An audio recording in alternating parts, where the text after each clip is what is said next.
You're just cutting to the bone out there. Do when you start coming, I just.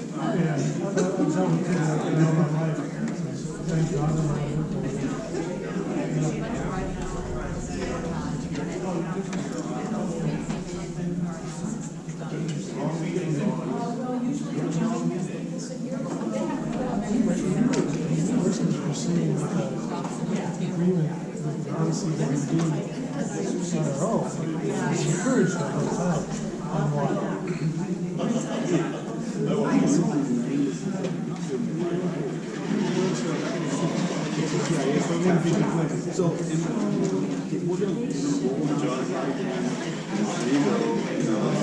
because it's just basically.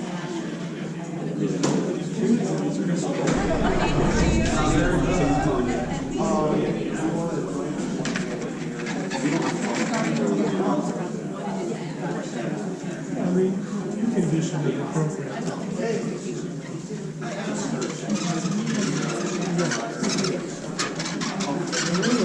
It's not okay to proceed separately. I don't know why we have to agree with other parties. These other parties see such a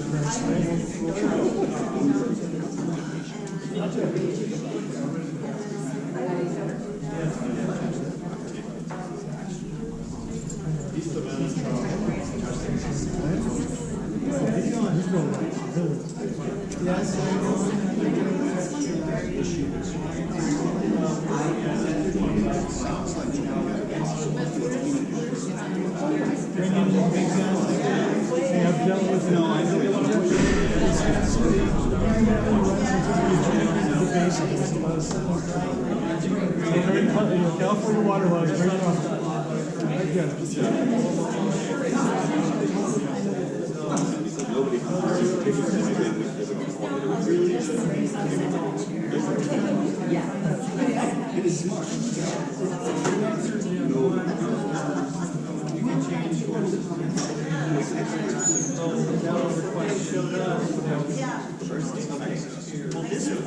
Way simpler written. Either just before similar passed or just after. I was wondering that. Also passed a law that sped up the adjudication process. I'm just gonna. That's pretty good. Yeah. So if I have to know from Michael Baker. Yeah. That's the news, I guess. I said thank you very much for your nice work. I didn't even get it. Thank you. I didn't even get it. Keep in touch. We'll keep in touch.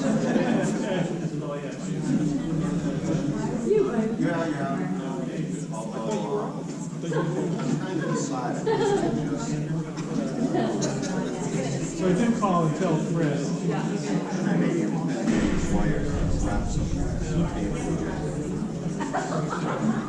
At least I could do that short term and see if it works. Yeah. So I hear there's I was going to take a meeting yesterday. All I do is sit meetings. I think so, right? That's just generally what I heard. Yeah. That the height issue is no longer. I think it's funny, but I think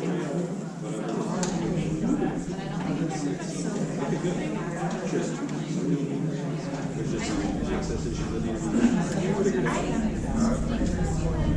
But you don't see major. That was the impression. That's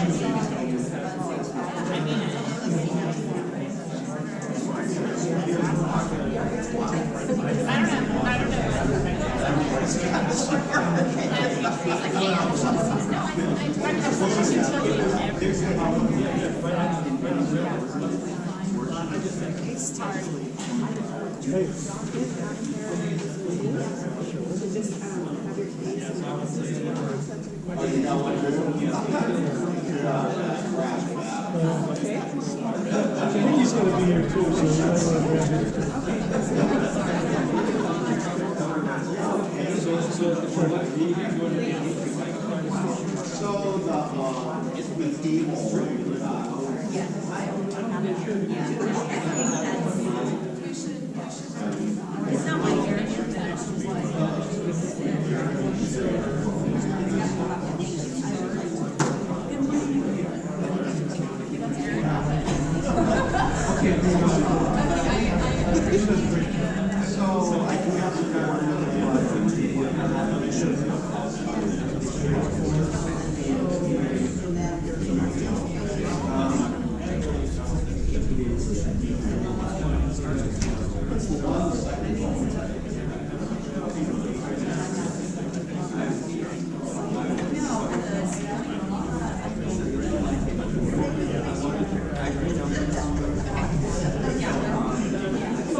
Administrative Committee. Today's Friday, February 21st, 2020.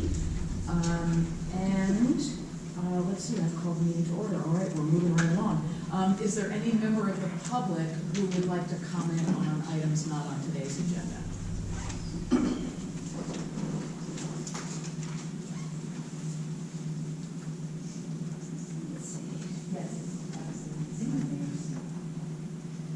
My name is Lorna Moffett. I imagine what that 100-acre parcel must be feeling, with its 8 endangered species clinging to existence while we humans trod upon its ground, imagining condos, business units, money, mitigation take, more business units, homes, artificial gardens, the thunderous war of bulldozers and brackets of nail hammers. We are human, we can take. We call it mitigation. We do it all over the world.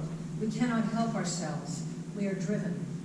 So here in little old Monterey, the chosen womb, the birthing place to so many rare and endangered species, don't ask me why, just not enough people to care. The starfish are gone, the pelicans so few compared to years ago, the sardines, the monarchs, the little known surf scoters, all these life forms so dependent upon our choices and hanging on by threads. I ask, indeed implore you to save this 100-acre parcel of land as a signpost to future generations that this body of city council members did not give in to the greed and take mentality, the dream of buildings and roads to those buildings and pipes and electricity and cars, all for more money and progress, but instead left it as it is, an endangered species park, a park of silence, of contemplation, a signpost here and there describing how precious these species are that took millions of years to evolve, that exist nowhere else in the world. A park is a promise we humans will indeed no longer forsake ourselves or Mother Nature for profit alone. Please do a study on the cost of that. It can't cost more than what is proposed in terms of the violation of the precious and rare piece of land that you have. I hear the word taken mitigation and habitat conservation plans. Oh, those fancy, deceiving words. All over the place where nature abounds. We cannot mitigate what those endangered species has spent millions of years evolving into and depending upon. We don't have the ability or the intelligence or the knowledge to do so. When will humans start saving species for their own sake instead of mitigating?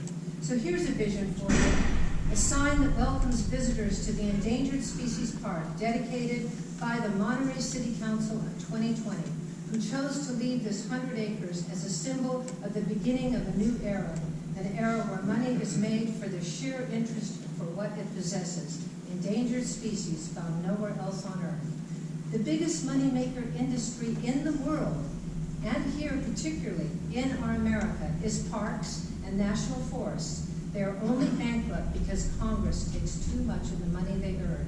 Thank you. Thank you. Any other member of the public wishing to comment on items not on today's agenda? Seeing none, we'll move to our business items. Item 3, today's meeting objective, to have a good conversation, as we usually do. And on our agenda, we have the Habitat Management Plan cost model and some habitat conservation plan EIR options. But first, we will revisit our discussion of last week, which were really focused on the JPA and what elements we wanted in an agreement for that. Josh, do you want to say anything about where we are now? Yeah, so we had a rather engaged conversation, as you all recall. We have provided the latest draft of the document as we reviewed with redline option with that, and our attorneys are engaging in are working to produce recommendations for us to bring back and consider at a subsequent meeting, which originally we had planned for next week, but we might be modifying that plan by a week or so. So that's kind of where we are. If your attorneys have any questions or need any of those files, you know how to reach me. Thank you. Any comments or questions on where we are so far? All right, so we will move now to the cost model presentation on the Habitat Management Plan. Yeah, so Aaron Gabby with ICF will present here the work that they've been undertaking with the team to gain some dexterity with this rather complex multi-sheet cost model that was used as to develop some of the insights in the HCP and the modeling around that, and try to refine that information to a level that is perhaps more granular, and we'll take your questions and talk about ways that could be refined even further. Aaron? Yes. Thanks, Josh. Can you hear me all right? Great. So we'll just dive right in. What we were tasked to do is come up with some draft, and I underscore that, only draft cost estimates for each jurisdiction to implement the HMP. And also note each jurisdiction. So these were analyses done for each one independently of each other without the concept of shared responsibilities under a JPA or other mechanism. Aaron, if I might just, for our audience, the HMP is the Habitat Management Plan, and anytime we use acronyms, just try to describe. Thank you. Yeah. HMP, so we've been talking about this for a while, is the Habitat Management Plan that's associated with the transfer of the land and is referred to on the deeds that essentially dictate what needs to be done for habitat management, both on reserves and in some or HMAs or habitat management areas, and in some cases on development areas where there are other habitat management responsibilities. So I will go through this talk by starting with an overview of the responsibilities outlined in the habitat management plan.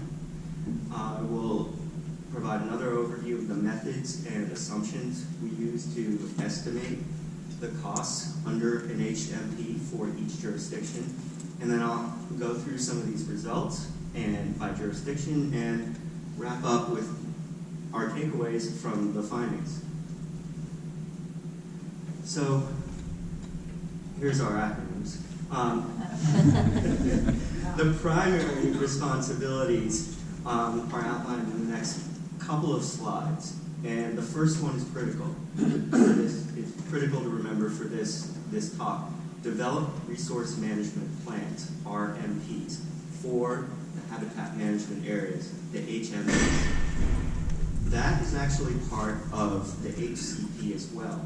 And what that is really is saying, look, we have a habitat management plan, which I think was written in '96, so it's pretty old. And it provides broad-scale habitat management requirements. But because they don't know the details of what's on every habitat management area or development parcel, it really limits the amount of planning that can happen at that base-wide scale. So one of the first responsibilities is for either the jurisdictions or an implementing entity, the Habitat Cooperative, for example, of an HCP, to get on the ground, find out more, and develop much more fine-scale resource management plans, which includes things like what needs to be done, how much. When I say what, it could be restoration, it could be invasive species control, it could be fencing, all these things. So that really is where a lot of these details are located. Another important responsibility is the annual reporting to the various entities up there, U.S. Fish and Wildlife Service, Department of Fish and Wildlife, California Department of Fish and Wildlife, and Bureau of Land Management. They need to know the status of all the work that is going on under the resource management plans. And it's also, you're going to have some environmental compliance. For the types of management actions. Some might be more intensive and require some kind of CEQA, maybe controlled burns, what have you.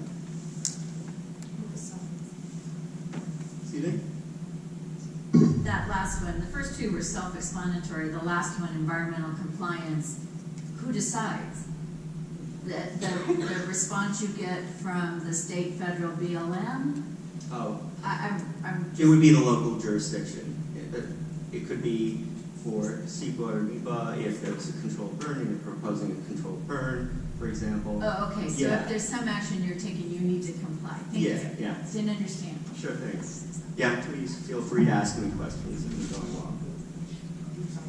So, what we really focus a lot of our attention in this exercise is coming up with some cost estimates for the habitat and enhancement and maintenance actions. And they're a standard body of categories of actions that will have to be implemented, either through the Habitat Conservation Plan or under direction from the Habitat Management Plan. So non-native species control, erosion control, various forms of vegetation management. And you can see here I put three types in parentheses, and that just underscores how broad the Habitat Management Plan is, and the HCP. So that's like a toolbox, and they have different costs to implement, and you need to figure out where to implement those. We don't know how many, and the cost is related to how much you need to do with each tool.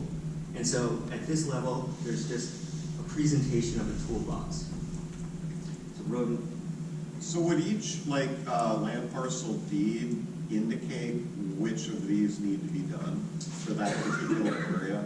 So that is, it might, and I haven't gone through all the deeds, but really that's going to come down in the resource management planning process, where, you know, the more details that are in there are doing surveys for invasive species or non-native species, the presence of the species that would be addressed under the HMP or in the HCP for that matter. And then you develop those plans based on the type of conditions. If there's, say, some invasive species that are problematic that are best controlled by using controlled burns, then the decision would be made based on the site-specific conditions.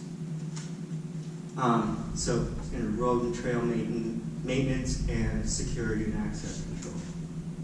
And these are similar categories that we use in the HCP as well.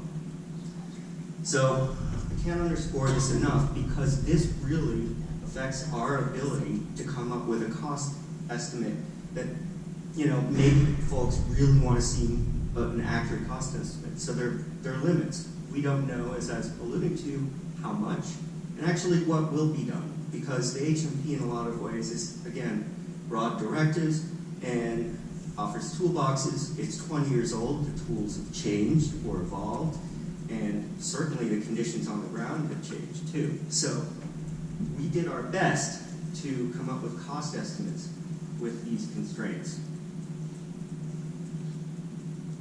Okay, so let's go through, run down some of the methods and assumptions pretty quick.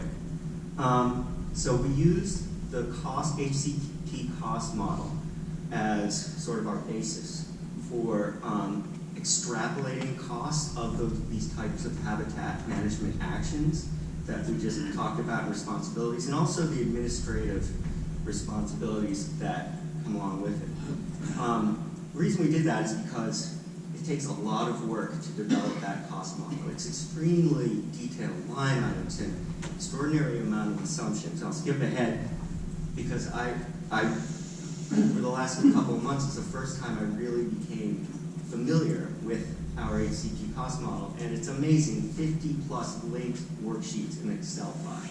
So it's not a quick exercise. So needless to say, we found it was our best approach, given, you know, the time frame, to take the HCP cost model, because the Habitat Conservation Plan is based on the Habitat Management Plan from '96, right? So the actions should be pretty similar.